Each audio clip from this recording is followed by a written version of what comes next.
दोस्तों, आज की वीडियो ऐसे टॉपिक पर है जो हर किसी की ज़िंदगी की ज़रूरत है। आप दुनिया में सब कुछ कम कर सकते हैं, लेकिन महंगाई और आबादी कभी कम नहीं कर सकते।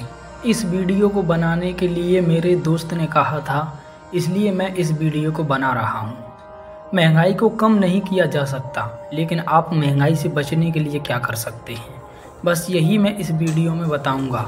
अब मैं आपको कुछ उदाहरण के साथ समझाता हूँ। होटल जाना ज़रूरी नहीं, लेकिन हॉस्पिटल जाना मजबूरी है। होटल में हम खाना खाने के लिए जाते हैं, वह खाना आप घर पर भी खा सकते हैं। मुझे पता है आप एंजॉय के लिए जाते हैं, लेकिन वही एंजॉय आपकी आदत बन जाती है। बीमार हो जाते हैं तो दवाइयाँ खानी पड़ती हैं, और दवाइयाँ कितनी कड़वी होती हैं आपको तो मालूम ही है। लेकिन शराब कितनी कड़वी होती है, फिर भी वह पीनी पड़ती है, क्योंकि उसकी आदत आपको बन चुकी है। इसलिए मैं कह रहा था आपसे कि होटल जाना ज़रूरी नहीं, लेकिन हॉस्पिटल जाना मजबूरी है। आदतें आती हैं आसानी से, लेकिन जाती नहीं हैं बहुत परेशानी से। तो महंगाई से बचने का रास्ता कौन सा है? चीज़ें कभी सस्ती नहीं होंगी जब तक दुनिया की आबादी कम नहीं होगी, और आबादी कभी कम नहीं हो सकती तो चीज़ें कभी सस्ती नहीं हो सकती। अब यह तो समझ में आ गया कि आबादी और महंगाई कभी कम नहीं होगी, तो आपको बस एक ही काम करना है, अपने फालतू खर्चों को कम कर दो। चीज़ों की महंगाई तो कभी कम नहीं होगी, लेकिन आपको खर्चे कम करने पड़ेंगे। बस यही महंगाई से बचने का एक छोटा सा रास्ता है। अब दूसरी बात, हम मेले या बाज़ार में जाते हैं तो लेने के लिए कुछ जाते हैं और लेकर कुछ आते हैं। एक तो ये फालतू खर्चा हो गया। जैसे हम घड़ी लेने के लिए गए तो एक घड़ी तो 500 रुपये में आती है और दूसरी घड़ी 5000 रुपये में आती है, लेकिन टाइम 500 वाली भी उतना ही बताती है और 5000 वाली भी उतना ही बताती है। हाँ, मान लिया कि 500 वाली अगर आप कहें तो डुप्लीकेट है, लेकिन 1000 वाली ले लो। उतनी 5000 वाली लेने की क्या ज़रूरत है? सिर्फ इतना ही ध्यान रखना है कि हमें जो ज़रूरत है, जितनी ज़रूरत है उतनी ही चीज़ों को लिया जाए। आप बाज़ार में जाएंगे तो पूरा बाज़ार ज़रूरत के लिए ही बनाया गया है। कोई एक चीज़ आप ऐसी नहीं बता सकते कि भाई इस चीज़ को खरीद कर फेंक दिया जाए। तो क्या आप पूरे बाज़ार को ही खरीद सकते हैं? लेकिन आपकी ज़रूरत क्या है, वही चीज़ आपके लिए मायने रखती है। आप बाज़ार में जाते हैं किसी चीज़ को लेने के लिए, जो चीज़ लानी है कभी कभी उस चीज़ को भूल ही जाते हैं, और जिन चीज़ों की महत्वपूर्ण ज़रूरत नहीं है उन चीज़ों को घर पर ले आते हैं। अब ये सारी बातें तो हो गई बचत के लिए, लेकिन कुछ लोग कहते हैं कि बचत करके करोगे क्या? कौन इन पैसों को साथ लेकर जाएगा?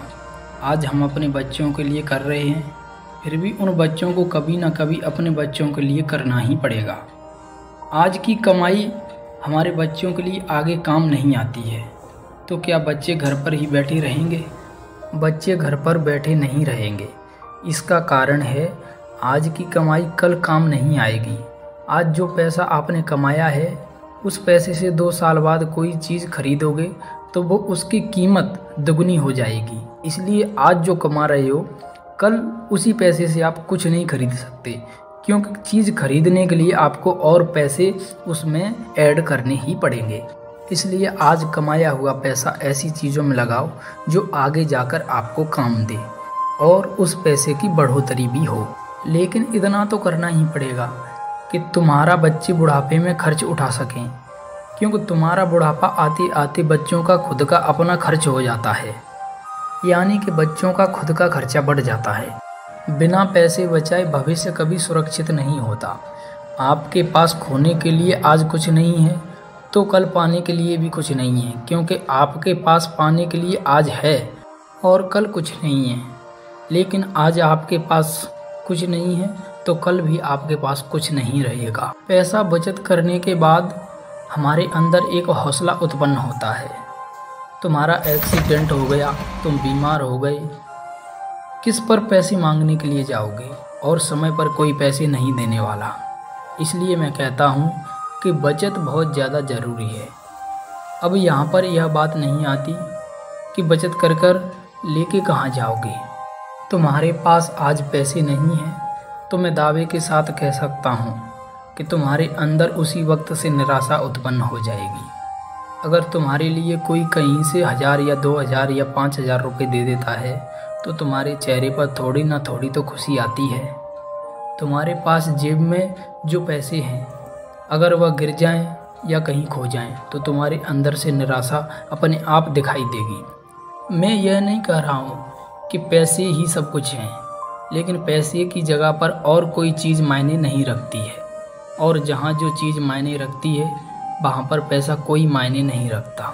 लेकिन पैसों के बिना कोई भी चीज़ होती नहीं है, ना कोई रिश्ता होता है ना कुछ होता है। आपको शादी करनी है तो पैसे ज़रूर लगेंगे, तो बिना शादी के कोई रिश्ता बनता ही नहीं।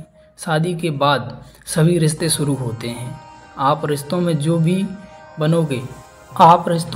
बनोगे वह पैसों से की हुई शादी के बाद ही बनोगे। अब दूसरी बात आती है, आपकी हैसियत क्या है। अक्सर लोग पूछते हैं कि औकात में रह, हैसियत से बात कर। आपके पास घर में 1 लाख रुपए रखे हुए हैं, कहीं एक्सीडेंट हो गया या फिर कोई बीमार हो गया तो वह पूरे आप पैसे उसी बीमारी या एक्सीडेंट में लगा दोगे। तो क्या यह 1 लाख रुपए की आपकी हैसियत है? आपकी हैसियत 1 लाख रुपए की नहीं है। मैं बताता हूँ हैसियत क्या होती है। आपकी हैसियत एक दिन का आप जितना रुपए या पैसे कमाते हैं उतनी होती है। उतने पैसे तो आप किसी समस्या के लिए कहीं ना कहीं से अरेंज कर सकते हैं। 1 लाख रुपए एक दिन में आप खर्च कर सकते हैं, लेकिन दूसरे दिन अगर आपसे कोई मांगे तो आप कहाँ से लाओगे? तो आपकी हैसियत तो आपके दिन की मजदूरी के हिसाब से ही मापी जाती है। जैसे आपकी हैसियत 1000 रुपये कमाने की है, आपके पास आज 1000 रुपये नहीं है तो आप दूसरे दिन भी 1000 रुपये कमाकर उसे लाकर दे सकते हैं। आप बोलोगे नहीं मेरी हैसियत तो 1 लाख रुपए की है, तो आप 1 लाख रुपए एक बार ला सकते हैं, लेकिन बार बार नहीं ला सकते।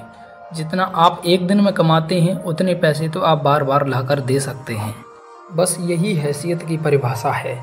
दोस्तों, अगर वीडियो पसंद आए तो चैनल को सब्सक्राइब ज़रूर करें। आइए जानते हैं चैनल को सब्सक्राइब कैसे करते हैं। सब्सक्राइब पर क्लिक करें, घंटी पर क्लिक करें, ऑल पर क्लिक करें। ये हो गया सब्सक्राइब।